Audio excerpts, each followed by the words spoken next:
The human girl standing before the vampire court had no business being alive, and yet here she was, breathing softly in a room where even exhaling felt like treason. Mara Thornwell had expected many things when she'd followed the white-haired stranger through the iron gates beneath the city. She'd expected darkness, perhaps danger, maybe even death. What she hadn't expected was beauty so overwhelming it made her chest ache. The throne room stretched impossibly high, carved from obsidian and moonstone, lit by chandeliers that held no candles but glowed with cold silver light. Tapestries older than her country hung from walls that seemed to breathe with ancient magic, and everywhere, vampires.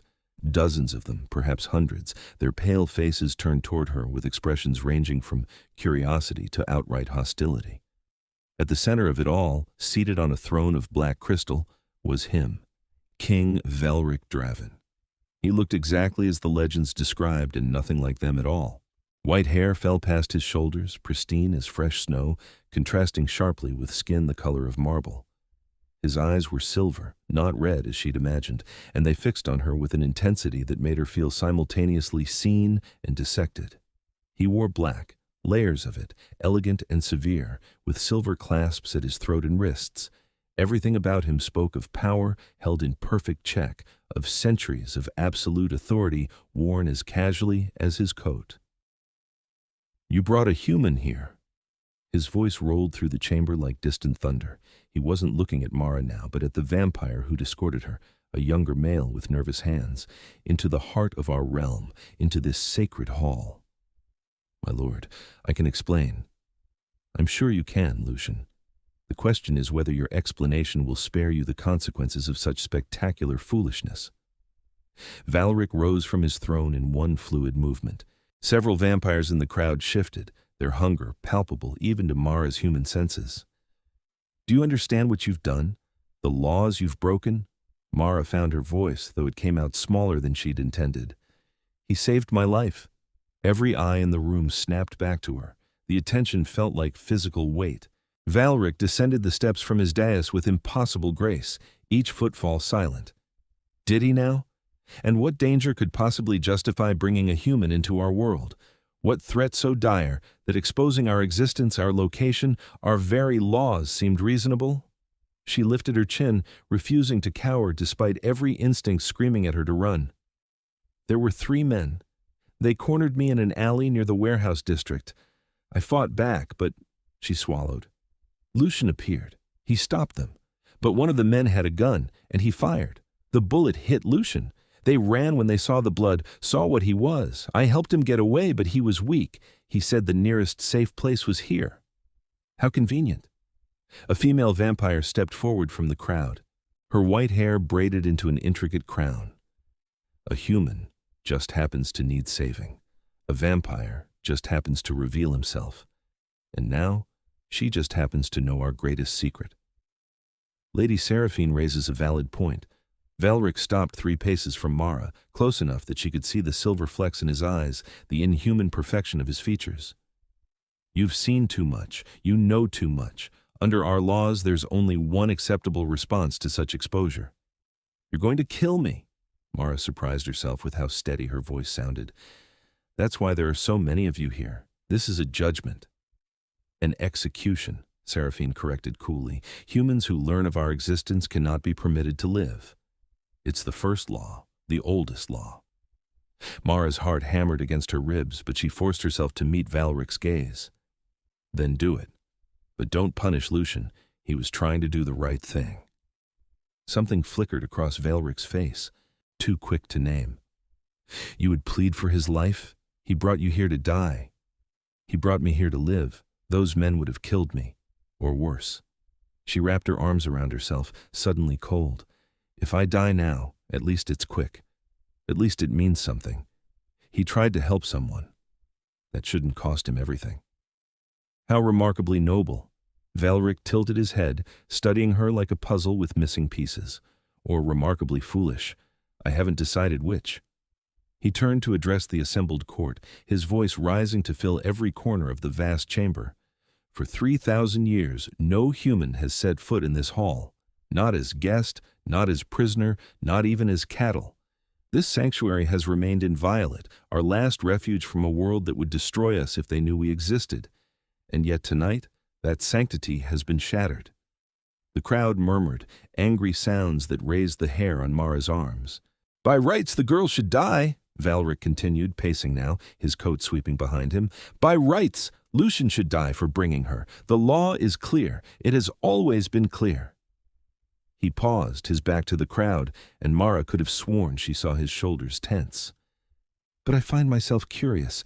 This human saw what Lucien was and didn't run screaming. She helped him, protected him. And now she stands before an entire court of predators and defends the one who brought her to what she believes is her death.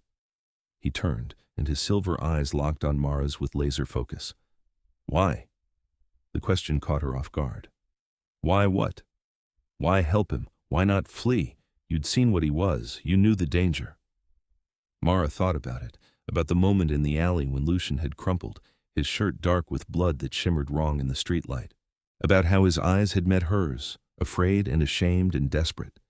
Because he was hurt, because he'd saved me, because she struggled for words, because he was a person who needed help. That's all that mattered. The silence that followed felt enormous. Valric moved closer, near enough now that Mara could feel the cold radiating from him like winter frost. Do you understand what we are? What I am? Vampires. Her voice barely whispered. Predators, killers, creatures that have hunted your kind for millennia. We are not heroes from your stories, girl. We are the monsters those stories warn against. His hand rose, and one pale finger traced the air near her throat, not quite touching, but close enough to make her pulse jump. I could tear your throat open before your next heartbeat. I could drain you dry and feel nothing but satisfaction. Every being in this room could. And you stand here defending one of us? Yes, the word came out stronger than she felt. Because Lucien chose not to be a monster. He chose to help. Doesn't that count for something? No, Seraphine's voice cut through the tension. It counts for nothing. She knows of us. She knows where we are. My lord, the law exists for a reason. Our survival depends on secrecy. If humans learned the truth, I wouldn't tell anyone. Mara's words tumbled out in a rush. I swear it. I wouldn't say a word. Who would believe me anyway? If I told anyone vampires exist, that there's a whole kingdom under the city, they'd think I was insane. They would, Valric agreed. Until you showed them proof, until you led them here, until our sanctuary became a hunting ground and our people were slaughtered in their beds. His expression hardened. I have lived through 3 human inquisitions, girl. I have watched cities burn and vampires dragged into sunlight, screaming. I have lost friends, lovers, people I'd known for centuries, all because one human learned too much and spread that knowledge like poison. You ask me to show mercy, but mercy is a luxury my people cannot afford. Mara felt tears prick her eyes, but blinked them back furiously. Then I'm sorry. I'm sorry for existing, for being saved, for caring about someone who isn't human. But I can't change what happened. All I can do is promise you that I'd rather die than betray Lucien. If that's not enough, if my word means nothing, then kill me. But please, let him live. Valric stared at her for a long moment, his face unreadable. Then, without warning, he spun to face the court. I am your king. The pronouncement rang out like a bell. Every vampire straightened. For 3,000 years I have led you. I have kept you safe. I have made the hard choices, enforced the difficult laws, done what needed to be done to ensure our survival. And in all that time, has my judgment ever failed you? No, my lord. The response came in ragged unison. Then hear me now. Valric's voice dropped to something quieter, but no less powerful. This human will not die, not tonight, not by our hands. The court erupted in protest. Vampires shouted over each other, voices rising in anger and disbelief. Seraphine stepped forward, her composure cracking. My lord, you cannot be serious. The law, I am the law. Valric's words cracked like a whip, and silence fell instantly. I made that law. I enforced that law, and I'm choosing, here and now, to make an exception to that law. Does anyone wish to challenge this decision? His eyes swept across the assembled vampires, and Mara saw something in his gaze she hadn't noticed before. Not just power, but weariness. As if he'd been carrying a weight for so long he'd forgotten what it felt like to set it down. Seraphine spoke, her voice careful now. "With respect, my lord, what precedent does this set? If one human can be spared, why not others? How do we maintain our security if this human saved one of ours?" Valric interrupted. At great risk to herself, knowing what Lucien was, she protected him. She showed loyalty, courage, and honor. Traits we claim to value, yet you would punish her for possessing them? He moved to stand beside Mara, a gesture that made several vampires hiss with disapproval. "I say she has earned the right to live. More than that, she has earned the right to stand here, in this hall, as the first human ever welcomed into our realm, and I dare anyone here to object." The last words rang with such cold fury that even Mara felt the chill. This was not a request. This was not a debate. This was a king drawing a line and daring his subjects to cross it. No one moved. No one spoke. Valric's hand came to rest on Mara's shoulder, the touch light but possessive. "She is under my protection now, my personal protection. Anyone who harms her, threatens her, or even speaks to her with disrespect will answer to me directly. Is that understood?" "Yes, my lord." Another ragged chorus, though Mara could hear the resentment in many voices. "Good. This audience is concluded. Return to your duties." Valric's hand tightened fractionally on Mara's shoulder. "You will come with me. We have much to discuss." The vampires began to disperse, though many threw dark looks back at Mara as they left. Lucien approached, his expression miserable with guilt. "My lord, I never meant—" "I know." Valric's voice softened slightly. "Your heart was in the right place, Lucien. But the next time you decide to save someone, perhaps consider the consequences more carefully. You're dismissed." Lucien bowed deeply, shot Mara a grateful look, and vanished into the thinning crowd. Mara found herself alone with the vampire king, her shoulder still warm from his touch. "Thank you," she managed. "You didn't have to do that." "No, I didn't." Valric released her shoulder and moved away, climbing the steps back to his throne. "Walk with me. There are things you need to understand if you're going to survive here." "Here? I thought I'd be allowed to leave." He glanced back, one eyebrow raised. "And go where?" "Back to your life, knowing what you know. How long do you think it would take before you slipped, before you told someone, before you came back looking for us? Or worse, before another vampire found you and decided to finish what should have been done tonight?" He shook his head. "No, Mara Thornwell. You chose to save one of us, and in doing so, you tied your fate to ours. You'll remain here in the realm, under my watch. It's the only way to ensure both your safety and ours." The reality of her situation crashed over Mara like cold water. "You're making me a prisoner." "I'm making you a guest," Valric corrected, though his tone suggested the distinction was thin.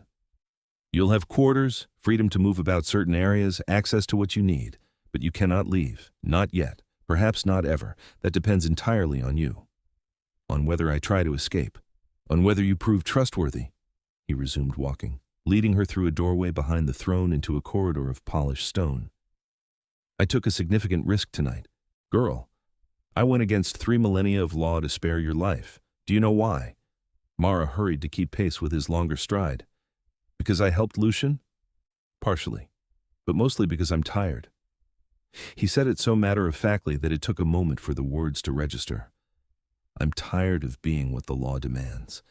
I'm tired of killing frightened humans who stumbled into the wrong place at the wrong time.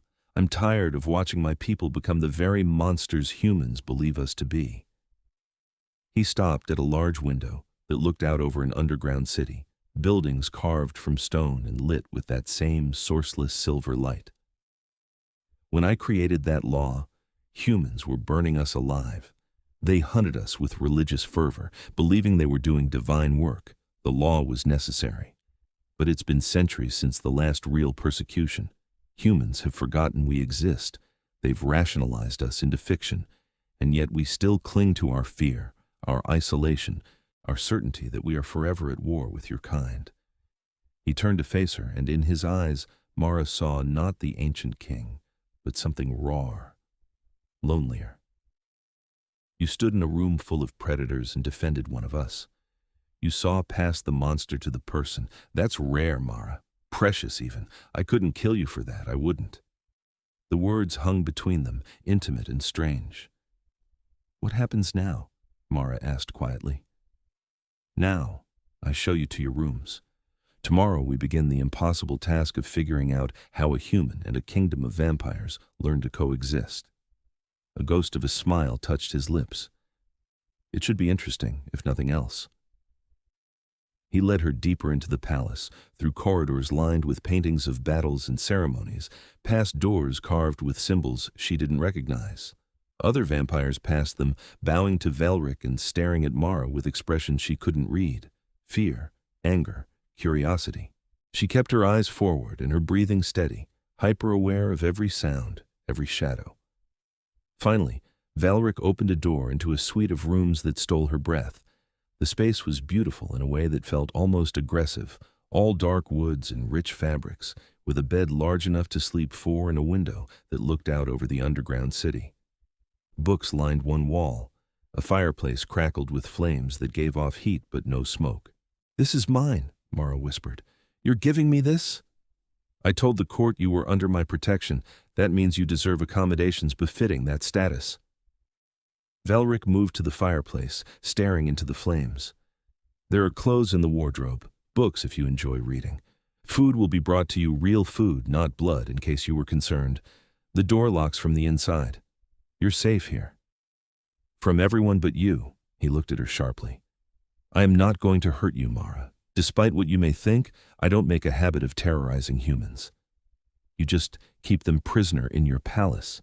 I keep them alive." There was an edge to his voice now. "Do you have any idea how many of my people wanted you dead? How many still do? Seraphine isn't alone in her beliefs. The old ways run deep.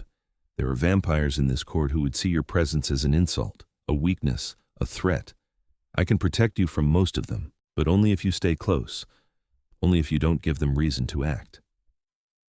Mara sank onto the edge of the enormous bed, exhaustion finally catching up with her.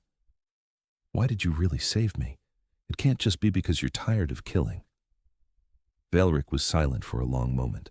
When he spoke, his voice was softer. "Because 300 years ago I loved a human. Her name was Elise.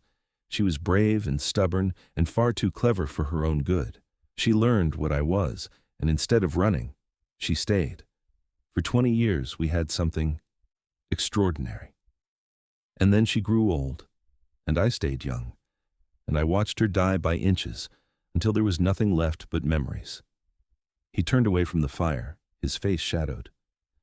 "When I saw you tonight, standing in that hall, defending Lucien with the same fearless stupidity Elise used to show, I couldn't do it.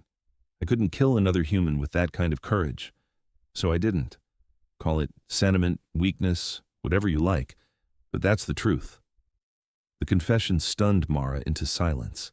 This ancient, powerful being, this king of predators, had just laid his heart bare to her. She didn't know what to say, what to feel. "Get some rest," Velric said, his composure sliding back into place. "Tomorrow will be difficult. You'll need your strength." He moved toward the door, and Mara found herself speaking before she could stop herself. "Thank you for telling me that, for trusting me with it." Velric paused, his hand on the doorframe. "Don't make me regret it, Mara Thornwell. Don't prove the others right." Then he was gone, the door closing with a soft click, leaving Mara alone in a room more beautiful than anywhere she'd ever lived, in a palace of vampires, under the protection of a king who'd loved a human and lost her. She lay back on the bed, staring at the ceiling, and wondered what the hell she'd gotten herself into. Sleep came eventually, though her dreams were full of silver eyes and cold hands and voices whispering that she didn't belong. Morning didn't exist in the vampire realm. Mara woke to the same perpetual twilight, unsure if she'd slept hours or minutes. The room looked different in waking light, less magical, more real. She found clothes in the wardrobe as promised, simple but well-made things in dark colors.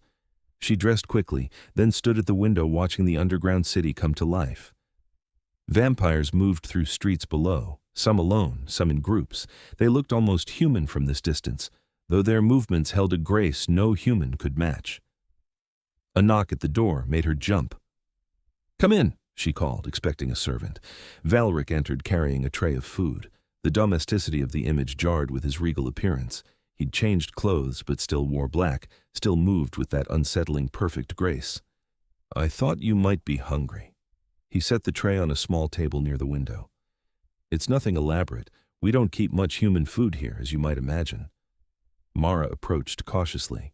The tray held bread, cheese, fruit, and what looked like tea. Her stomach growled, reminding her she hadn't eaten since before the attack. "Thank you. You didn't have to bring it yourself. I wanted to check on you, and to brief you on how today will proceed." He settled into a chair across from her, looking entirely too comfortable in her space. "You'll be given a tour of the palace, shown which areas are safe and which to avoid. You'll meet some of the court, the ones I trust not to make an incident of your presence, and you'll begin learning our ways, our laws, our expectations." Mara tore off a piece of bread, forcing herself to eat despite her nerves. "Expectations for what? You said I can't leave. So what exactly is my role here? Prisoner? Pet? Curiosity?" "Guest," Valric repeated firmly. "And perhaps if you prove yourself, something more. An ambassador of sorts. A bridge between our worlds. That's a lot of responsibility for someone you met yesterday and almost executed." A hint of amusement flickered across his face. "True. But you have something unique, Mara. You see us as people, not monsters. That perspective could be valuable. There are others in this court, younger vampires mostly, who are tired of hiding, who wonder if peace with humanity might be possible. Your presence could help answer that question. Or get me killed by the ones who prefer the old ways." "Also possible." He said it so calmly that Mara almost laughed. "But I'll do everything in my power to prevent that. You have my word." She studied him over the rim of her teacup, this impossible being who'd upended everything she thought she knew about the world. In daylight or whatever passed for it here, he looked somehow more and less human. The perfection of his features was almost painful to look at, too beautiful to be real. But his eyes held something deeply human. Loneliness. "Tell me about Elise," Mara said quietly. Valric's expression shuddered. "Why?" "Because you loved her. Because she matters to this story. To why I'm alive." She set down her cup. "And because I think you want to talk about her, maybe need to." For a long moment she thought he'd refuse. Then he sighed, a sound that seemed to carry centuries. "She was a healer. Worked in a plague ward when sickness swept through London. I encountered her by accident. I'd been feeding on dying patients, mercy killings in a way, ending their suffering while sustaining myself. She caught me one night, watched me drain a man who'd been screaming in agony, watched his face go peaceful at the end. Instead of running, she asked if I could do it again. Help more of them. End their pain." He leaned back, eyes distant with memory. "We worked together for months. She'd identify the ones who were beyond saving, and I'd give them release. We saved no one, but we eased countless deaths. And somewhere in all that darkness, I fell in love with her humanity, her compassion, her strength. What happened? Time happened. She aged. I didn't. She begged me to turn her, to make her like me, but I refused. I'd seen too many humans lose themselves in the transformation, become hollow things obsessed only with blood. I couldn't do that to her, so I watched her grow old, watched her body fail, watched her die at 63 believing I'd chosen my principles over loving her." His jaw tightened. Maybe she was right. Mara felt her throat close with unexpected emotion. "You loved her enough to let her stay human. That's not choosing principles. That's respecting her life, her choices, even if it hurt you both." "Perhaps." Valric rose abruptly, as if the conversation had become too heavy. "Finish eating. Your tour begins in an hour. I'll send someone to collect you." He left before Mara could respond, and she sat alone with the weight of his story settling over her like snow. The someone turned out to be Lucien, who appeared at her door exactly an hour later looking nervous and grateful in equal measure. "Miss Thornwell, I'm to show you around the palace, if you're ready." "It's just Mara." She stepped into the corridor, pulling the door closed behind her. "And thank you again for saving my life, even if it did land me here." Lucien ducked his head, embarrassed. "I truly didn't mean to expose you to all this. I thought I could get you to safety, then erase your memory of the attack. It's something older vampires can do. But I was too weak from the gunshot, and by the time I recovered, we were already at the gates. I'm so sorry. Stop apologizing. You saved my life. I'm alive because of you. Whatever comes next, I'll handle it. She managed to smile. Besides, how many humans can say they've seen a vampire kingdom? This is kind of incredible, even if it's terrifying. That earned a small smile from Lucien. He was younger than Vailric by centuries, she could tell somehow, in the way he carried himself, less absolute confidence and more nervous energy. His white hair was shorter, his features softer, almost boyish if boys could look carved from alabaster. He led her through the palace, pointing out rooms and explaining their purposes. The throne room she'd seen, the council chambers, where the vampire lords met to debate policy, the archives filled with records going back millennia, the training yards where younger vampires learned to fight. Everywhere they went, vampires stopped to stare, their conversations dying as Mara passed. They're not used to humans, Lucien explained unnecessarily. You're unprecedented. So I've been told. Mara paused at a window overlooking a courtyard filled with gardens, dark flowers blooming in the silver light. How many of them want me dead? Lucien hesitated. Not all of them. That's not comforting. Lady Seraphine is the most vocal, but she's always been a traditionalist. Others are just uncertain. Change is difficult for us. We've lived by certain rules for so long that breaking them feels dangerous, even when it might be right. He glanced at her sideways. But some of us are glad you're here, glad the king finally did something unexpected. It gives us hope. Hope for what? That things can change, that we don't have to hide forever, that maybe someday we can walk in your world without fear. He sounded young when he said it, idealistic in a way that made Mara's chest ache. They continued the tour, ending in a massive library that took Mara's breath away. Books filled every wall, stacked on tables, piled in corners. The collection of human history and vampire chronicle, knowledge accumulated over millennia. You can come here whenever you like, Lucien said. The king thought you might enjoy it. He spends a lot of time here himself. Mara ran her fingers over leather spines, marveling at titles in languages she didn't recognize. Thank you for showing me around. I know you probably have better things to do than babysit a human. Actually, this is my assignment now. The king wants me to be your guide, your companion, I suppose, to help you adjust, to keep you safe. Lucien shifted his weight awkwardly. I think he blames himself a bit. For putting you in this position, he wants to make sure you're cared for. The idea of Vailric feeling guilty sent a strange warmth through Mara. He saved my life. He has nothing to feel guilty about. Tell him that. He's been in the council chambers all morning, arguing with the lords about you, about changing the law. Some of them are furious. Before Mara could respond, the library doors burst open and Seraphine swept in, her white hair gleaming, her eyes cold. So this is where you're hiding the human. How quaint. Lucien stepped forward instinctively, placing himself between Mara and the older vampire. Lady Seraphine, we were just finishing the tour. How thorough of you. Seraphine's gaze slid past him to Mara. Tell me, human, what's it like? Being the pet of a king? Does he keep you in a gilded cage? Does he come to you at night, drawn by the scent of your blood? I'm not his pet. Mara forced herself to sound calm. And he's been nothing but respectful. Respectful? How civilized. Seraphine glided closer, and Mara caught the scent of something cold and sweet, like winter roses. Do you know how many humans I've killed, girl? How many throats I've torn open? How many lives I've ended without a second thought? Seraphine, that's enough. Lucien's voice held a warning. Is it? I'm simply helping her understand her situation. She's here on the king's whim, protected by his decree. But what happens when he tires of her? When the novelty wears off? Will he still defend her then? Or will she become just another meal for the rest of us? Mara's hands shook, but she clenched them into fists and met Seraphine's eyes. If you're going to kill me, do it. Otherwise, stop trying to scare me. I'm already terrified. You win.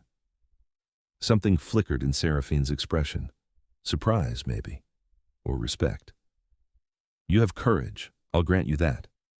She stepped back, her hostility banking to something cooler, more assessing. Perhaps you'll last longer than I thought, or perhaps you'll simply make a more interesting victim. Time will tell. She turned and left as suddenly as she had arrived, her footsteps echoing.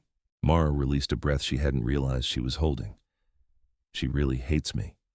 She hates change, Lucien corrected gently. And you represent the biggest change this court has seen in centuries. Give her time. She might surprise you. Mara doubted that, but didn't argue. She spent the rest of the day exploring the library, losing herself in books about vampire history and human legend, trying to understand the world she'd stumbled into. Lucien stayed nearby, answering questions when she had them, offering comfortable silence when she didn't. As the day wore on, or what she assumed was day, time having lost meaning in this twilight place, Mara found herself wondering about Valric, where he was, what he was doing, whether he was still fighting with his council over her presence. The thought of him defending her to people who'd known him for centuries felt both humbling and terrifying. She was reading a chronicle of the vampire-human wars when a servant appeared, a slight vampire with nervous hands. "Miss Thornwell, the king requests your presence at dinner." Mara's stomach flipped. "Dinner? What does a vampire king eat for dinner?" The servant looked uncomfortable. "Tonight he'll be eating human food. In your honor." She followed the servant through corridors she hadn't seen yet, deeper into the palace, until they reached a small dining room, intimate compared to the vast spaces she'd seen earlier. A table was set for two, candlelight flickering over plates of food that smelled incredible. And at the head of the table, Valric waited, still in black but somehow looking less formal, more human. "Mara, thank you for coming." He gestured to the seat beside him. "Please, sit. I thought we should talk." She settled into the chair, hyper-aware of his proximity. "Your servant said you requested human food. You didn't have to do that." "I wanted to. It's been decades since I've eaten real food.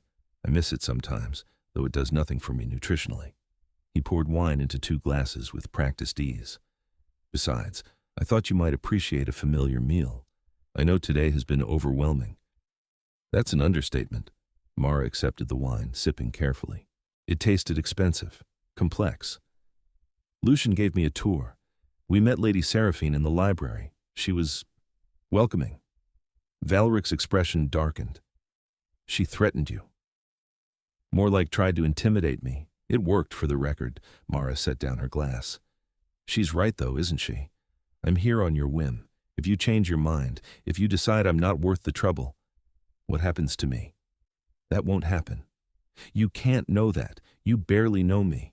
For all you know, I could be a terrible person, a liar, a thief. You saved me based on one moment of courage, but that doesn't mean—" "Mara," he said her name quietly, but it cut through her spiral.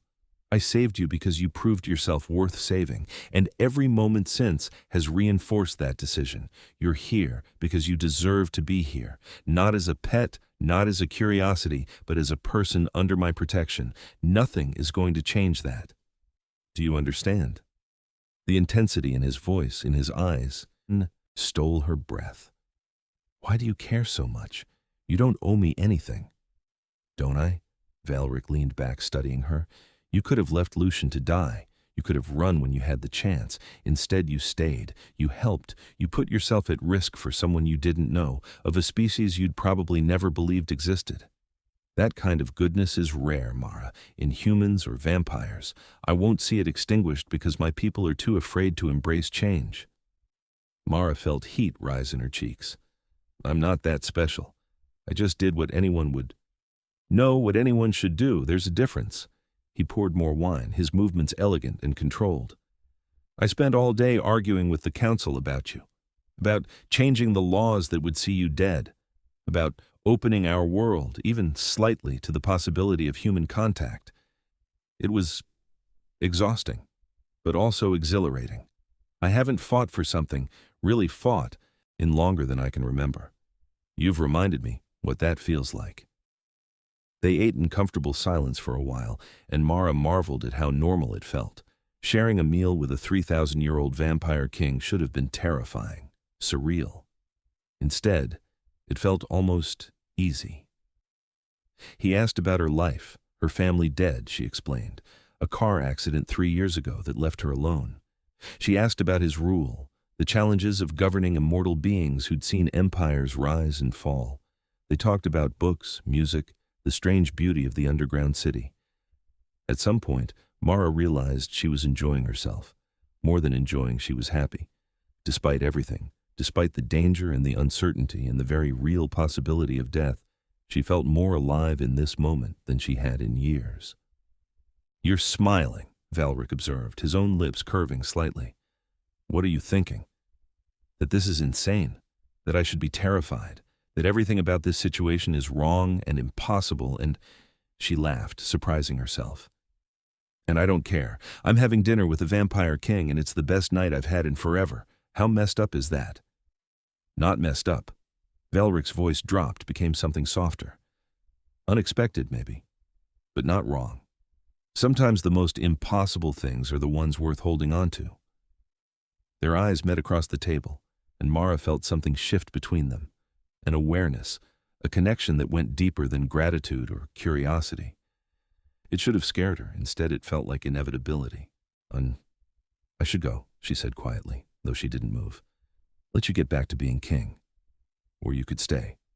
The offer hung in the air, weighted with possibility. "We could talk more. I find I enjoy your company, Mara Thornwell. It's been a long time since I could say that about anyone." She stayed. They talked for hours, until exhaustion finally claimed her, and Valric insisted on walking her back to her rooms. At her door, he paused, his hand resting on the frame, and looked at her with an expression she couldn't name. "Thank you for tonight," he said, "for reminding me that not everything in this world is about duty and survival." "Thank you for not killing me," Mara replied, then winced. "Sorry, that sounded more flippant than I meant." He laughed, actually laughed, and the sound transformed his face. "Good night, Mara. Sleep well." She watched him disappear down the corridor, then closed herself in her room and leaned against the door, her heart racing. She was in trouble. Deep, complicated, impossible trouble. Because she was starting to care about the Vampire King, starting to see past the danger to the person beneath, and that was the most dangerous thing of all. The days that followed developed a rhythm. Mornings are what passed for them Mara spent in the library, reading about vampire culture and history. Lucien kept her company, answering questions and slowly becoming a friend. Afternoons, she explored the palace, growing more comfortable with its vast spaces and the vampires who inhabited them. Some nodded to her politely, others ignored her. A few, like Seraphine, watched with barely concealed hostility. And every evening, Valric sought her out. Sometimes for dinner, sometimes for walks through the underground city, sometimes just to sit in the library and read in companionable silence. He told her stories about his long life, about the world before electricity and cars and planes. She told him about growing up human, about the small concerns and joys that filled mortal existence. Slowly, carefully, they built something between them, something that felt fragile and precious and terrifying. On the 8th day of Mara's captivity, she'd started marking time by sleep cycles. Valric invited her to watch a council meeting. "I want you to see what we're dealing with," he explained as they walked to the council chambers. "The resistance to change, the fear. You need to understand why this is so difficult." The council chamber was circular, with seats arranged in tiers around a central floor where Valric stood. Mara was given a seat to the side, visible but not central. As the vampire lords and ladies filed in, she felt the weight of their stares. Seraphine spoke first. "My lord, we must revisit the matter of the human. It's been over a week. Surely you've satisfied your curiosity. It's time to—" "To what?" Valric interrupted coldly. "Execute an innocent girl? Return to our old ways without question? To restore order, to maintain the laws that have kept us safe."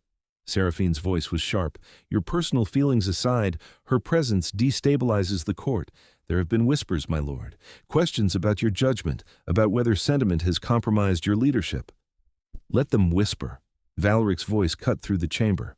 "I stand by my decision. Mara stays. More than that, I'm proposing we formalize her position, make her an official ambassador between our worlds." The chamber erupted in protest. Vampires shouted over each other, voices rising in anger. A male vampire stood, his white hair wild around his face.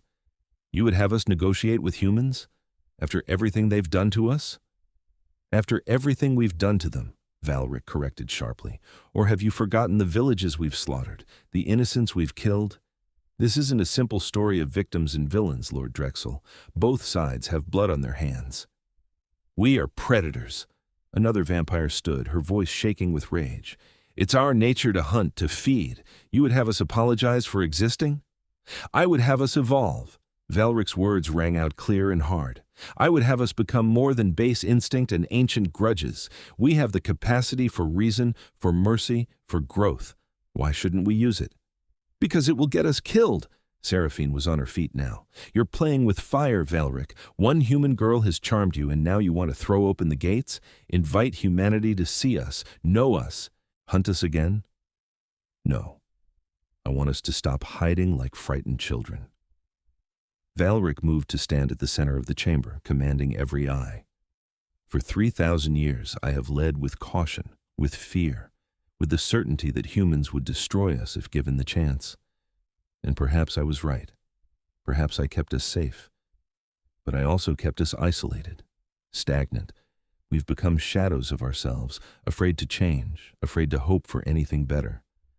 Mara represents a different possibility, a chance to build bridges instead of walls, or a chance to build our own graves. Seraphine's voice was bitter. You're a fool if you think this will end well. Perhaps, but I'd rather be a fool with hope than a coward with none. Valric turned to look at Mara, and his expression softened just slightly. She's brave enough to be here, surrounded by beings who could kill her in a heartbeat. The least we can do is be brave enough to let her try. The meeting dissolved into heated debate. Mara sat silent, overwhelmed by the enormity of what Valric was attempting. He wasn't just protecting her anymore. He was trying to change his entire world, using her as the catalyst. The responsibility felt crushing. When the council finally adjourned, with no resolution but plenty of anger, Valric came to her. I'm sorry you had to see that. Don't be. You were incredible. Mara stood, facing him fully.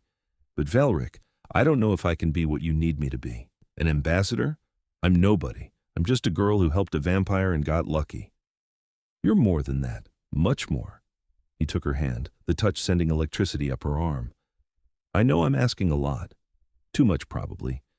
But I believe in you, Mara. I believe you can help us find a better way. She looked at their joined hands, his pale and perfect, hers flushed with life. The contrast should have been jarring. Instead, it felt right. I'll try. I can't promise I'll succeed, but I'll try. That's all I ask. He squeezed her hand gently, then released it. Come. I want to show you something. He led her out of the palace entirely, through winding streets of the underground city, past curious vampires who bowed to their king and stared at the human at his side. They climbed stairs carved into stone, ascending for what felt like forever, until they reached a massive door. This is the surface entrance, Valric explained. We're directly beneath the human city. Above us, your world continues, oblivious to ours. He pressed his palm to the door, and it swung open, revealing a long tunnel sloping upward. If you walk that tunnel for 20 minutes, you'll emerge in an abandoned warehouse. From there, you're free. You can return to your life. I won't stop you. Mara stared at the tunnel, her path to freedom. You're letting me go? I'm giving you a choice. You've been here just over a week. I've learned who you are. You're kind, curious, brave, and far more adaptable than most humans would be. You're also trapped here against your will, no matter how nicely I've dressed it up. That's not fair. So I'm offering you a choice. Leave now, with my promise that no vampire will harm you, that your memory of this place will be protected, or stay, knowing what you're choosing, what you're risking. His silver eyes met hers. But I want it to be your choice, Mara, not mine. The tunnel beckoned. Freedom, her old life, safety, and yet. She thought about the past week, the library, the dinners with Valric, the slow, careful friendship building with Lucien, the strange beauty of this hidden world, the way she'd started to feel not like a prisoner, but like she belonged to something larger than herself. She thought about Valric fighting his counsel for her, about the loneliness in his eyes when he spoke of Elise, about the hope in his voice when he talked about change. She thought about walking away and never seeing him again. I'll stay. The words came out steady, certain. Not because I'm trapped, because I choose this. I choose you. She stumbled over the words. I mean, this place, this chance to help. I choose to stay. Something flashed across Valric's face, relief, joy, something deeper that made her heart skip. You're sure? No, I'm terrified, but I'm sure.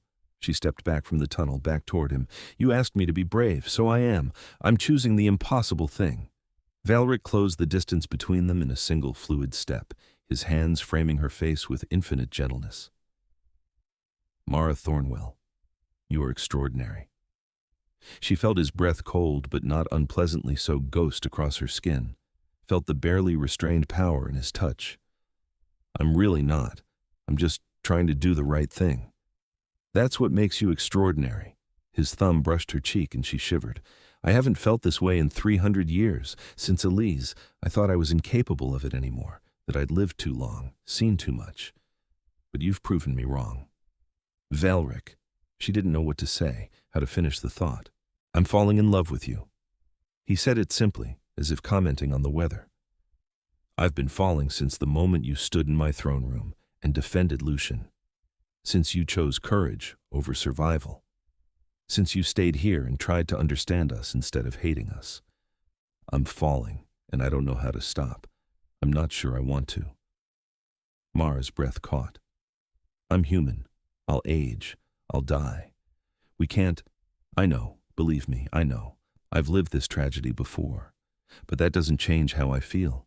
And if I have to watch you grow old, if I have to lose you the way I lost Elise, at least I'll have known you, loved you. That's worth the pain. Tears stung Mara's eyes. I don't want to hurt you. I don't want to be another loss you carry for centuries. Then don't leave. Don't run. Stay with me for as long as you can, and let that be enough. His forehead rested against hers, an intimacy that felt more profound than any kiss. I'm not asking for forever, Mara. Just for now, for whatever time we can steal. She thought about denying her own feelings, pretending she hadn't fallen just as hard, just as fast, but that would be a lie. I'm falling too, she whispered. It's insane and impossible and probably stupid, but I'm falling in love with you. With a vampire king who's 3,000 years old and could kill me with a thought. How's that for bad decision-making? He laughed, soft and warm, and pulled her into an embrace. She wrapped her arms around him, feeling the solid cold of his body, the inhuman stillness where a heartbeat should be. None of it mattered. He was Valric, and she was Mara, and somehow they'd found each other across impossible odds. We should go back, he murmured against her hair, before someone comes looking and finds the king embracing a human like a lovesick fool. You're not a fool, and I like the embracing. But she pulled back, already missing his closeness. What happens now? We tell the court you're in love with me? That'll go over well. Actually, I suspect most of them already know. We haven't exactly been subtle. He took her hand, threading their fingers together. But we'll take it slowly. Let them adjust. Focus on building support for the ambassador position. There are vampires in this court who want change as much as I do. We'll find them, build alliances, create momentum. And in the meantime, we'll have this. He lifted their joined hands, and Mara saw what he meant. This connection, this choice, this impossible love. They walked back to the palace hand in hand, and if other vampires saw and whispered, neither of them cared. The weeks that followed were the strangest and happiest of Mara's life. She took her role as ambassador seriously, meeting with vampires who were curious about the human world, answering questions, sharing stories.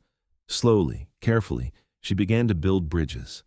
Some vampires remained hostile, Seraphine chief among them, but others warmed to her. Lucien became a true friend. A younger vampire named Corvina sought her out to discuss human art. Even Lord Drexel, who'd been so angry at the council meeting, eventually approached her to ask about modern human technology. And through it all, Valric was there, not hovering, not controlling, but supporting. They spent their evenings together, sometimes in public, sometimes in private. They talked for hours about everything and nothing. He taught her about vampire culture, about the intricate politics of his court. She taught him about modern human life, about the changes that had swept her world in the centuries since Elise. They grew closer in ways that had nothing to do with words.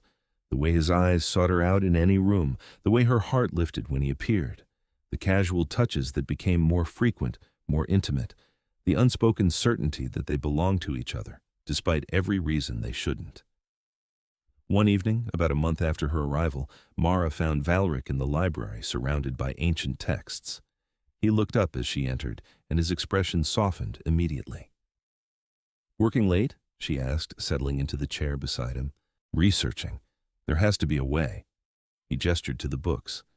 Accounts of human-vampire relationships throughout history, stories of transformations, of humans who became like us. "I'm looking for precedent, for options." Mara's stomach tightened. "Valric, we talked about this. I don't want to be turned. I don't want to lose my humanity." "I know, and I respect that. But I also can't accept that we only have a handful of decades together. There has to be another way. Some magic, some ritual, something that could extend your life without changing what you are." He ran a hand through his white hair, frustration clear. "I won't lose you to time, Mara, not if I can help it." She took his hand, stilling his restless movement. "What if there is no other way? What if this is all we get? Would that be enough?" "No, but I'd take it anyway." He pulled her closer until she was nearly in his lap, their faces inches apart. "You've become everything to me, the center of my world, the reason I wake each evening. I know it's too much, too fast, but I can't help it. I've lived 3,000 years, Mara. I know what matters, and you matter more than anything. You matter to me, too." She touched his face, marveling at the cold smoothness of his skin. "But we can't spend our time together mourning the future. We have to live in the present, be happy with what we have." Wise words from a mortal. He tried for levity, but his eyes betrayed him. Learned words from someone who's already lost everything once. She thought of her parents, of the sudden violence of their loss. "I know what it's like to waste time, to take people for granted, to assume you'll always have tomorrow. We might have decades or we might have days. Either way, I don't want to spend them afraid. I want to spend them loving you." Valric kissed her then, his lips cold and gentle and perfect. It wasn't their first kiss they'd stolen moments over the past weeks, but it felt different, deeper, a promise. When they finally broke apart, he rested his forehead against hers, a gesture that had become theirs. "I love you, Mara Thornwell, with everything I am, everything I've been, everything I'll ever be. I love you too, Valric Draven, my vampire king, my impossible choice." She kissed him again, softer this time. "Now stop researching and come to bed. We can worry about the future tomorrow." He let her pull him from the library, let her lead him through the palace to her rooms, their rooms really, as he'd spent more nights there than in his own chambers recently. They lay together in the darkness, her mortal warmth against his immortal cold, and talked until she drifted to sleep in his arms. Valric watched her sleep as he did every night, memorizing every detail, the curve of her cheek, the rhythm of her breathing, the trust she showed in her vulnerability. And he renewed his silent vow to find a way to keep her, to give them more time than biology allowed. He'd moved heaven and earth before. He'd do it again for her. The crisis came 2 months into Mara's stay. She was in the gardens with Lucien when raised voices echoed from the palace. They exchanged worried looks and hurried inside to find chaos. Vampires rushed through corridors, their movements urgent, an alarm of some kind, though Mara heard no bells or sirens. "What's happening?" she asked a passing vampire who barely spared her a glance. "Hunters. A human hunting party has found the surface entrance. They're trying to breach the door." Mara's blood ran cold. "How? How did they find it?" "Someone told them." Seraphine appeared, her expression grim. "Someone betrayed us, and I think we all know who." She was looking directly at Mara. "No," Lucien stepped forward. "Mara wouldn't." "Wouldn't she? A human living among us, learning our secrets. How convenient that hunters appear now, after months of peace." Seraphine's voice rose, drawing more vampires. "I warned the king. We all warned him, but he was too blinded by sentiment to see the truth." "I didn't tell anyone," Mara's voice shook with fear and anger. I haven't been near the surface. I haven't contacted anyone from my old life. I swear. The word of a human means nothing. Another vampire joined Seraphine. Then another. A crowd was forming, hostile and afraid. Where's Valric? Mara looked around desperately. He'll tell you. I wouldn't betray him. I wouldn't betray any of you. The king is at the surface entrance preparing our defenses. Seraphine moved closer, predatory. And while he's distracted, we're going to solve the problem he was too weak to handle. You're a security risk, human, one that ends now. Lucien drew a blade from somewhere, putting himself between Mara and the growing mob. You'll have to go through me. She's under the king's protection. You can't touch her. The king isn't here. Seraphine's smile was cold. And protection means nothing if it gets us all killed. Stand aside, Lucien. This isn't your fight. It is now. Lucien's hand shook, but he held his ground. Mara is my friend. I won't let you hurt her. The standoff might have turned violent, but a voice cut through the tension like a knife. What is the meaning of this? Valric strode into the corridor, his presence immediately commanding. Blood stained his coat, not his own, Mara realized with horror, and his expression was colder than she'd ever seen it. My lord. Seraphine bowed, but didn't back down. Hunters have breached our defenses. Someone told them where to find us. The human is innocent. Valric's words fell like stones. The traitor has been captured and is being interrogated as we speak. A vampire, one of our own, who grew tired of hiding and thought selling us out to human hunters would buy him a place in their world. He's the one who exposed the entrance, not Mara. The corridor went silent. Valric moved to stand beside Mara, his hand finding hers. Did you really think I wouldn't investigate? That I'd allow suspicion to fall on her without evidence? His eyes swept across the assembled vampires. Mara has done nothing but honor us with her presence, her patience, her willingness to bridge our worlds. And this is how you repay her? With accusations and threats? Seraphine had the grace to look ashamed. My lord, we didn't know. The timing was coincidence, or perhaps sabotage our traitor likely chose now precisely because Mara was here, knowing she'd be blamed. Valric's voice softened fractionally. I understand your fear. Truly, I do. But directing it at an innocent will not save us.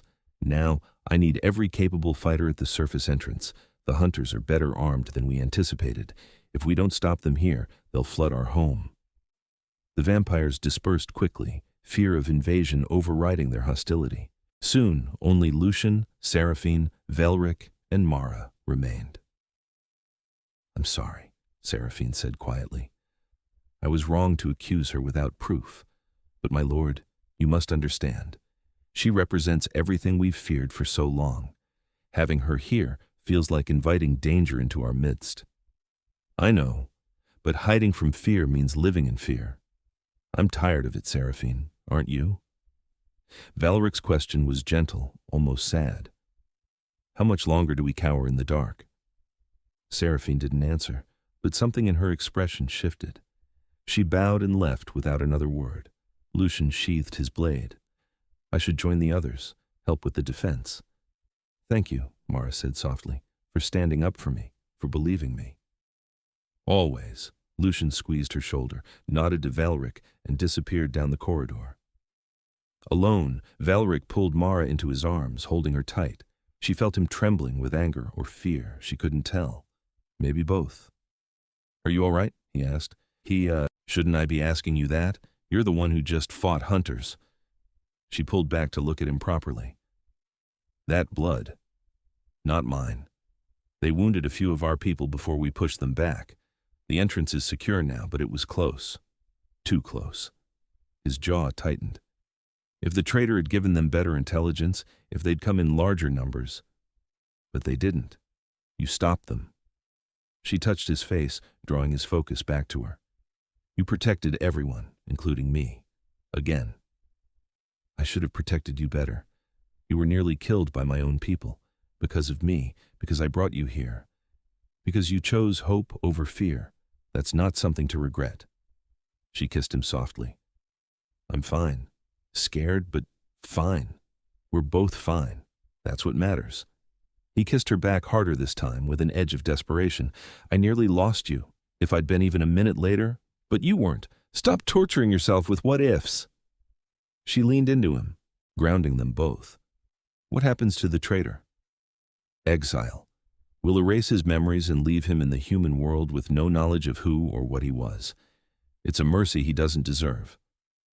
Valric's voice went flat, emotionless. Execution would be easier, but I won't give the hunters a martyr. Let him live as the humans he admired so much. It was a harsh sentence, stripping someone of their entire identity. But Mara understood the necessity. And the hunters? Scattered. We made sure they saw enough to terrify them, showed them what we're capable of when threatened. They'll think twice before returning, and we'll increase security, change protocols, ensure this doesn't happen again. He pulled her closer, if that was possible. But I won't change my stance on you. I won't send you away or hide you or pretend you're a threat. You're the best thing to happen to this court in centuries, even if they can't see it yet. Mara felt tears prick her eyes. I don't deserve you. You deserve everything. He kissed her forehead, her cheeks, her lips. You deserve a normal life, a human love, years in the sun.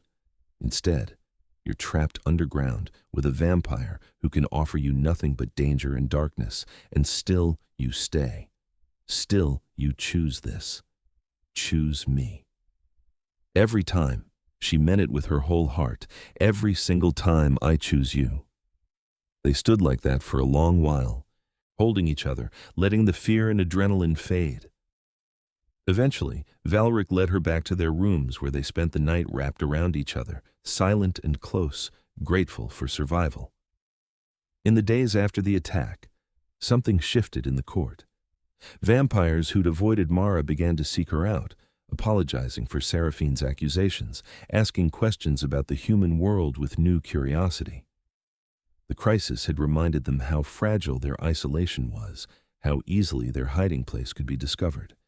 If they were no longer invisible, perhaps they needed a different approach.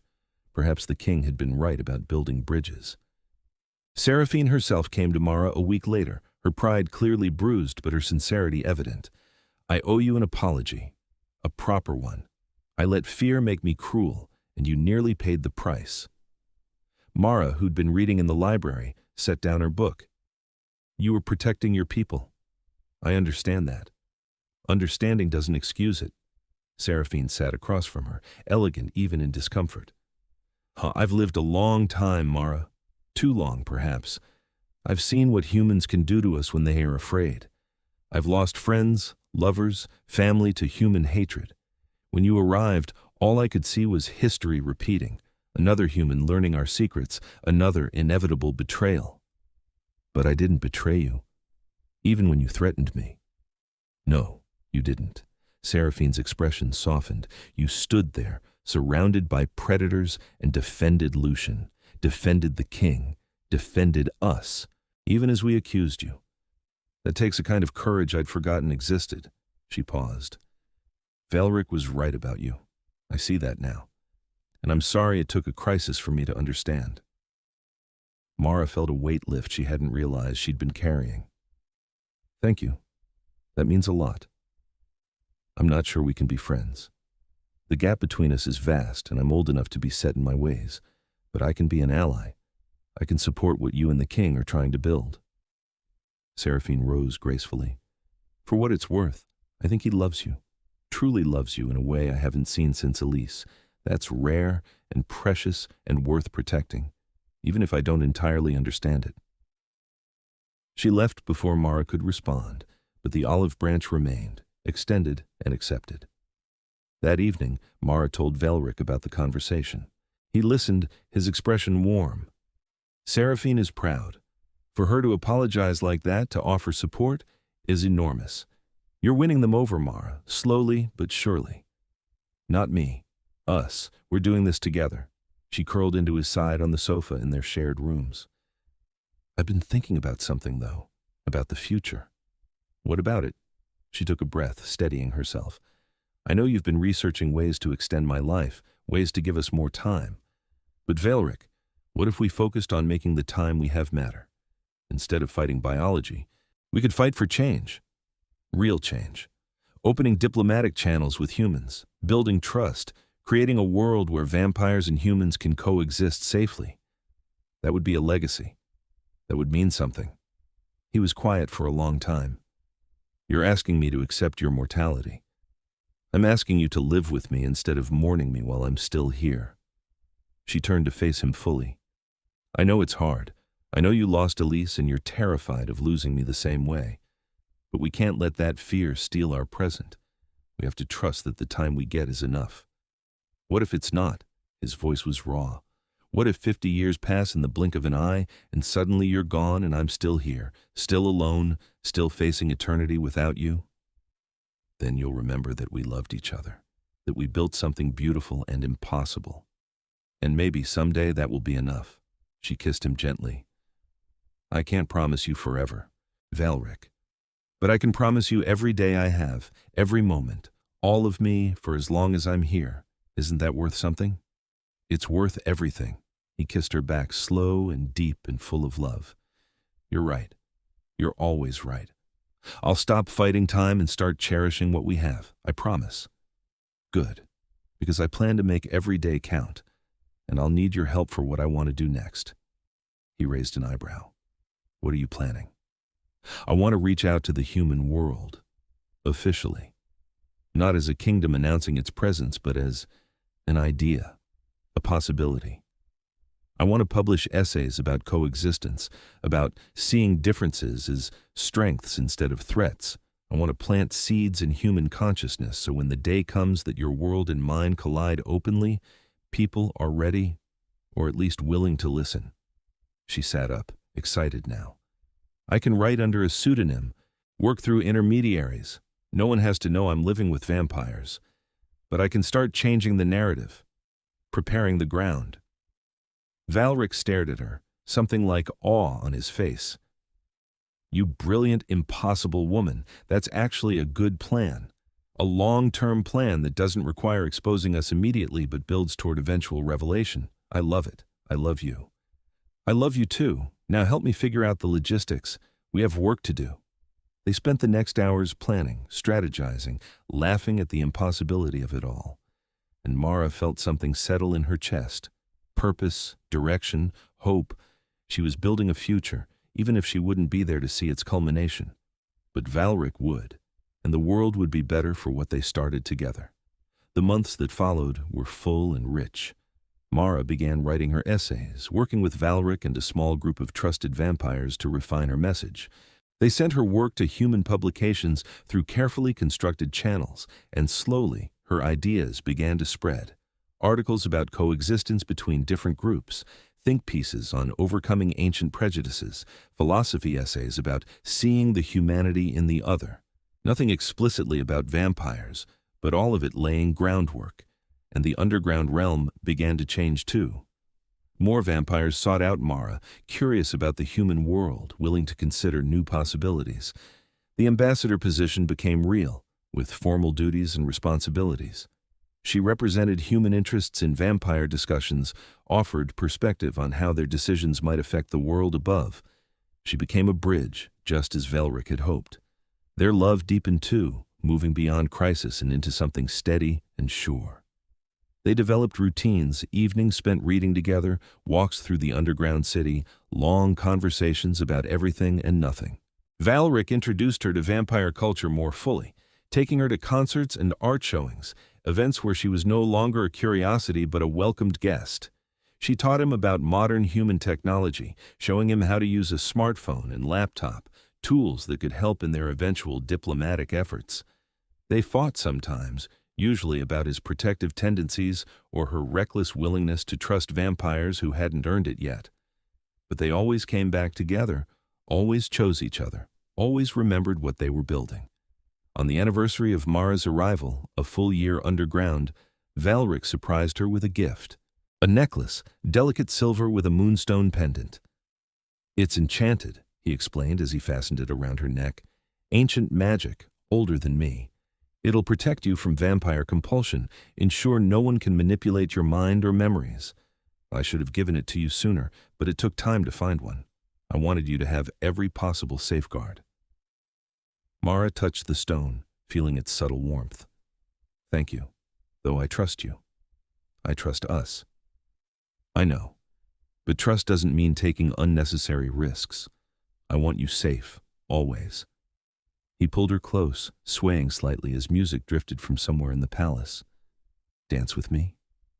They danced in their rooms, no music but their own heartbeats well, hers and his memory of rhythm. It was perfect and silly and exactly what Mara wanted. I'm happy, she whispered against his chest. Happier than I ever thought I could be. You know that, right? I do, because I feel the same way. He kissed the top of her head. You've given me something I thought I'd lost forever. Joy, hope, a reason to believe in tomorrow. I'll never be able to thank you enough for that. Then don't try. Just love me. That's all the thanks I need. Easy. I plan to love you for the rest of my existence, which, fair warning, is going to be much longer than yours. You're stuck with me being annoyingly devoted even after you're gone. She laughed, though the mention of her eventual death stung. Good. I want you to remember me, to tell stories about the crazy human who lived with vampires and tried to change the world. Keep me alive that way. I will, I promise, though I'd rather keep you alive the regular way for as long as possible. Deal. They held each other as the music faded, content in the silence, in the simple presence of each other. And Mara knew, with absolute certainty, that she'd made the right choice. This impossible, dangerous, beautiful choice, loving a vampire king, living in a world between worlds. It was everything. The final crisis came 18 months after Mara's arrival, sudden and devastating. A second group of hunters, better organized and informed than the first, launched a coordinated attack on multiple entry points to the vampire realm. They'd clearly been planning for months, gathering intelligence, building weapons. The attack was brutal and efficient. Mara was in the archives when the alarms sounded real alarms this time, claxons that echoed through stone corridors. Lucien burst in, his face grim. We're under attack. Hunters, dozens of them. They're breaching the northern and eastern entrances. The king needs you in the throne room, now. They ran through chaos. Vampires armed for war rushed past, their movements blurring with supernatural speed. Mara heard sounds of fighting echoing from somewhere, screams and crashes that made her blood run cold. The throne room had been converted into a command center. Valric stood at the center, directing forces with calm authority despite the blood on his hands and the tension in his shoulders. His eyes found Mara immediately. Thank gods, are you hurt? No, what's happening? How bad is it? Bad. They're using UV weapons, artificial sunlight. It's burning through our forces. We're holding them back, but barely. He turned to a vampire guard. Reinforce the eastern entrance, pull fighters from the western garrison if you have to, and get the civilians to the deep shelters. Move. The guard vanished. Valric pulled Mara aside, his hands on her shoulders. I need you to go to the shelters, stay with the civilians. If we fall, if they breach the inner palace, there are escape tunnels. Lucien will get you out, get you to the surface. You can still have a life, Mara, a human life, safe. No. She gripped his arms, holding him as tightly as he held her. I'm not leaving you. If this place falls, we fall together. I chose this world. I choose you. That doesn't change because we're under attack. Mara, please. I can't protect you and fight them off. I need to know you're safe. I need... His voice broke. I need you to live, even if I don't. You're not dying today. We're both living. But I'm not hiding while you fight. Put me to work. I can help coordinate, relay messages, something. Use me. He stared at her, conflict clear on his face. Then he nodded sharply. Fine. But you stay here, in this room. No heroics. If I tell you to run, you run. Understood? Understood. The next hours were the longest of Mara's life. She helped coordinate the defense, relaying messages between Valric and his fighters, tracking which entrances were holding and which were failing. The news was bad, then worse. The hunters were well prepared, their weapons devastating to vampires, UV grenades that exploded in burning light, stakes of treated wood, holy water that seared vampire flesh like acid. Slowly, inevitably, the vampires were driven back. We're going to lose the eastern entrance, Valric said quietly, studying the reports. Once that falls, they'll flood the residential district. We need to evacuate everyone, fall back to a defensible position. Or we end this another way. Mara's heart pounded, but her voice was steady. Let me go out there. Let me talk to them. Absolutely not. Valric's refusal was instant and absolute. They'll kill you. Maybe. Or maybe they'll listen. These are humans, Valric. My people. If I go out there, show them that a human can live with vampires and thrive, that coexistence is possible, maybe we can stop this before more people die, on both sides. You're asking me to use you as a bargaining chip, to send you into danger while I hide behind these walls. I can't do that, Mara. I won't. You're not sending me. I'm choosing this. Just like I chose to stay, just like I've chosen you every day for the past 18 months. She took his face in her hands, forcing him to meet her eyes. I love you, but if my death can stop this war, can save your people and mine, it's worth it. Let me try. And if they kill you anyway? His voice was raw with fear. If I send you out there and lose you, how do I live with that? The same way you lived without Elise, by remembering what we had, by honoring what we built, by keeping our dream alive. She kissed him, hard and desperate. Trust me. One last time. Trust that I can do this. He held her so tightly she could barely breathe. Then, slowly, he released her. If you die, I'm following you into whatever comes next. I've lived long enough. I won't do it without you. Then I guess I'd better not die. She tried for levity, though her heart was breaking. How do I get to the eastern entrance? Valric called for Lucien, who appeared bloodied but alive. Take her to the eastern entrance, under white flag. Let her try. His voice hardened. But if they make any move to harm her, you get her out of there. I don't care what she says. Protect her. Lucien bowed. With my life, my lord. Mara squeezed Valric's hand one last time. I love you. Remember that. I love you too. More than life, more than time, more than anything. He pulled her back for one more kiss, pouring everything into it. Come back to me. Always. Then she was following Lucien through corridors, toward the sound of fighting, toward potential death. She tried not to think, not to let fear overwhelm her. She'd meant what she said. If her life could buy peace, it was worth it. They emerged near the eastern entrance to find a battlefield. Vampires and hunters fought in brutal close quarters, the air thick with smoke and the smell of burning flesh. Bodies lay scattered, some vampire, some human. It was carnage. Lucien raised a white cloth torn from his own shirt and stepped forward. Cease fire. We have a messenger, human messenger. The fighting didn't stop immediately, but it slowed. Confused faces turned toward them, weapons lowered fractionally. A man stepped forward from the hunter ranks, tall and hard-faced, holding a UV weapon. What kind of trick is this? No trick. Mara stepped out from behind Lucien, hands raised and empty. I'm human. My name is Mara Thornwell. I've lived with the vampires for 18 months. I want to talk. You're a thrall. The man spat the word. Mind-controlled, compelled, you're not here of your own free will. I'm wearing a protection amulet, see? She lifted the moonstone pendant. I can't be compelled. Everything I say, everything I do is my choice, and I'm choosing to try to stop this before more people die. The man studied her, suspicion clear. You've been living with monsters and you expect me to believe you're not compromised? They're not monsters. They're people. Different from us, yes. Dangerous, absolutely. But also capable of reason, of mercy, of change. I've seen it. Mara took a careful step forward. I know you're scared. I know you've been taught that vampires are evil, that they'll destroy us if given the chance. But it's not that simple.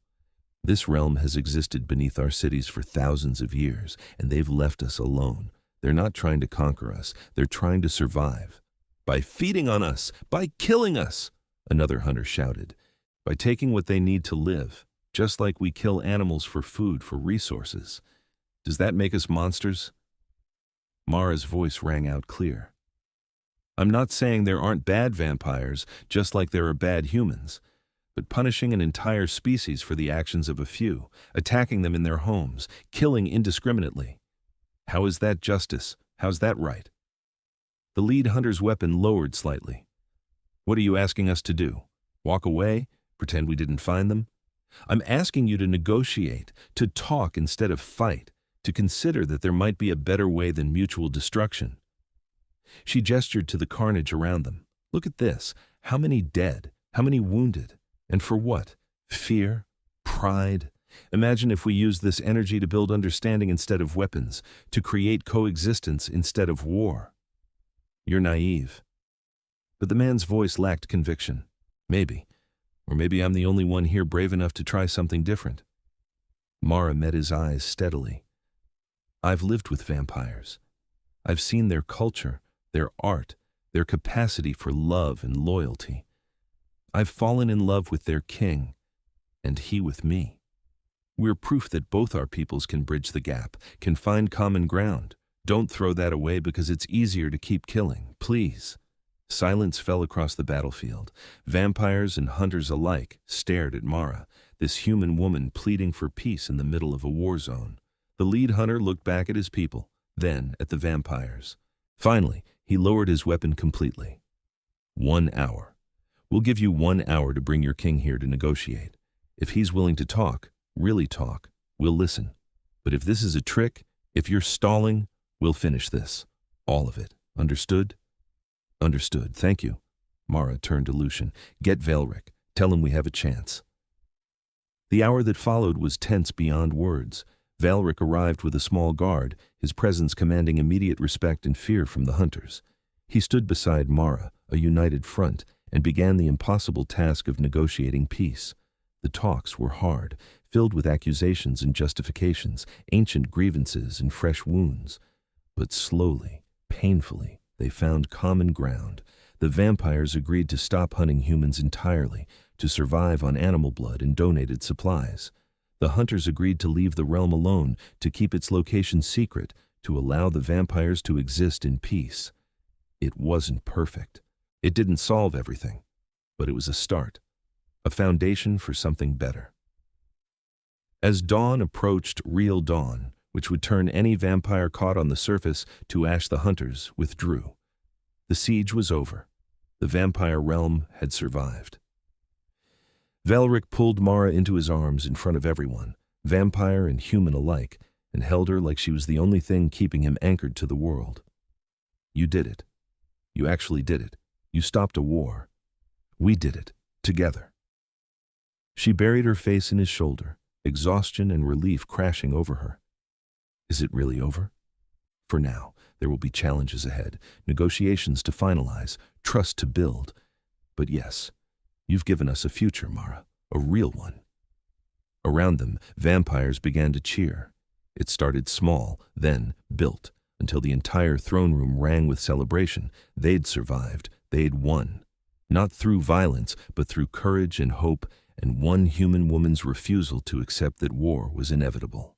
Seraphine approached, her expression softer than Mara had ever seen it. I owe you an apology. Again. And probably forever.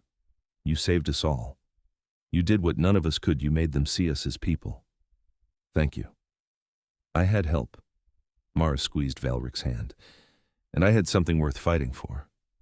The celebration continued, but Velric and Mara slipped away eventually, retreating to their rooms to privacy and quiet. They collapsed onto the bed, holding each other, processing everything. I thought I'd lost you, Velric whispered. When you walked out there into that battlefield, I thought I was watching you die. It was the worst moment of my very long life. I'm sorry I scared you, but I had to try. I couldn't let everyone die when there was even a chance of peace. She kissed him softly. We're okay. We're both okay. And now we have time. Real time, without crisis. We can actually build the future we've been dreaming about. A future where vampires and humans coexist openly, where love like ours isn't an impossibility but a beautiful reality. He smiled, genuine and warm. I like that future. Me too. Now we just have to make it happen. She settled into his arms, letting exhaustion finally claim her. But maybe we can start tomorrow. Tonight, let's just be here, together. Safe. Perfect. Absolutely perfect. They fell asleep tangled together, and for the first time in months, neither of them dreamed of danger or loss. They dreamed of possibility. The years that followed were good. Better than good, they were extraordinary. The peace held, strengthened by ongoing negotiations and cultural exchanges. Carefully selected humans were allowed to visit the vampire realm to learn and share knowledge. Vampires, in turn, cautiously explored the human world, always returning before dawn, but experiencing life beyond their underground sanctuary. Mara continued her work as ambassador, her essays now published openly about the vampire-human alliance. She became famous in both worlds, a symbol of what understanding could achieve. She and Valric traveled together when possible, showing both peoples that love could transcend species. The difference didn't have to mean division. They married in a ceremony that blended vampire and human traditions, with guests from both worlds attending. It was illegal by human law. You couldn't marry a being that didn't officially exist, but it was real in every way that mattered. Lucien stood as Valric's best man. Corvina, who'd become one of Mara's closest friends, stood with her. Even Seraphine attended, her blessing given freely. The years passed quickly, as years do when you're happy. Mara aged gracefully, silver threading through her dark hair, lines appearing at the corners of her eyes. Valric remained unchanged, eternally young, eternally beautiful. The contrast bothered them sometimes, a reminder of the fundamental difference between them. But they'd made their peace with it. Every day together was a gift. They wouldn't waste it on regrets. On Mara's 70th birthday, surrounded by friends both human and vampire, she reflected on her impossible life. She'd done what she set out to do. The world had changed. Vampires were known now, accepted by most humans as strange neighbors rather than monsters. There were still conflicts, still prejudice, but progress was undeniable. "You're thinking too hard," Valric murmured, pulling her close on the balcony overlooking the underground city, a city that had grown, evolved, opened up in ways unimaginable when she'd first arrived. "You're supposed to be celebrating, not brooding." "I'm celebrating, and thinking about how lucky I've been. How much I've loved this life. Loved you." She turned in his arms, touching his eternally young face. "I don't regret a single moment, you know. Not the fear, not the danger, not even knowing I'll leave you behind. It was all worth it. You're not leaving me for a long time yet. You're healthy, strong, stubborn as hell. I'm counting on at least another 30 years. But his voice cracked, betraying his fear. Maybe. Or maybe not. Either way, you'll be okay. You have people who love you. A kingdom that needs you. Work to continue. You'll survive losing me because you have to. Because what we built together is bigger than either of us." She kissed him softly. "Promise me you won't follow me into death. That you'll keep living, keep fighting for our dream. Promise me." He was silent for a long moment, his expression tortured. Finally, he nodded. "I promise. But only because you asked. Only because I love you enough to do what you need, even when it breaks me. That's all I ask. Love me enough to let me go when the time comes, and remember me. Keep me alive in stories, in the work we did, in the world we changed together. That's immortality enough for me." They held each other as the party continued inside, as their friends laughed and celebrated, as the city glowed with artificial starlight. And they knew, both of them, that their time was precious and limited and absolutely perfect. Mara lived another 15 years, active and engaged until almost the end. She worked tirelessly, writing, speaking, building bridges between worlds. She watched the vampire-human alliance strengthen and grow. She saw the first vampire-human couple other than herself and Valric openly marry. She witnessed the world become something stranger and more beautiful than anyone had imagined. And through it all, Valric was beside her, loving her, supporting her, cherishing every moment they had left. When she finally grew too weak to continue, when age claimed her body despite her will, Valric brought her back to their rooms in the palace. He rarely left her side, holding her hand, reading to her, filling her final days with love and gentleness. Lucien visited daily, tears streaming down his face as he watched his friend fade. Corvina brought flowers from the gardens, filling the room with color and life. Even Seraphine came, sitting quietly at Mara's bedside, thanking her for everything she'd given them. On her last night, Mara woke to find Valric beside her, his silver eyes wet with tears he wasn't bothering to hide. "I'm not ready," he whispered. "I thought I'd had enough time to prepare, but I'm not ready to lose you." No one ever is. She squeezed his hand weakly. But you'll be okay. You're strong, stronger than you know, and I'll always be with you. In here. She touched his chest, right over where a human heart would beat. In your memories, in the world we changed. I'm not really leaving, Valeric. I'm just changing form, becoming part of the story we wrote together. It was the best story. His voice broke. The greatest love of my very long life. Thank you, Mara, for choosing me, for choosing us, for making me believe in hope again. Thank you for saving me, for showing me what real love looks like, for giving me a life more extraordinary than I ever dreamed. She smiled, though it cost her. I love you, forever, even after, especially after. I love you too, always. He kissed her forehead, her cheeks, her lips. Rest now. I'm here. I'll be right here. She closed her eyes, his hand in hers, and let go. Valeric stayed with her body until dawn, vampire dawn, the turning of their day. Then, with infinite gentleness, he prepared her himself for burial. He dressed her in her favorite dress, the blue one she'd worn at their wedding. He placed the moonstone necklace around her throat one final time, and he carried her to the gardens, where a place had been prepared beneath the dark flowers she'd loved. The entire vampire realm turned out for her funeral. Humans came too, hundreds of them, people whose lives she'd touched. They spoke of her courage, her kindness, her vision. They told stories of how she'd changed their world. They mourned her passing and celebrated her life in equal measure.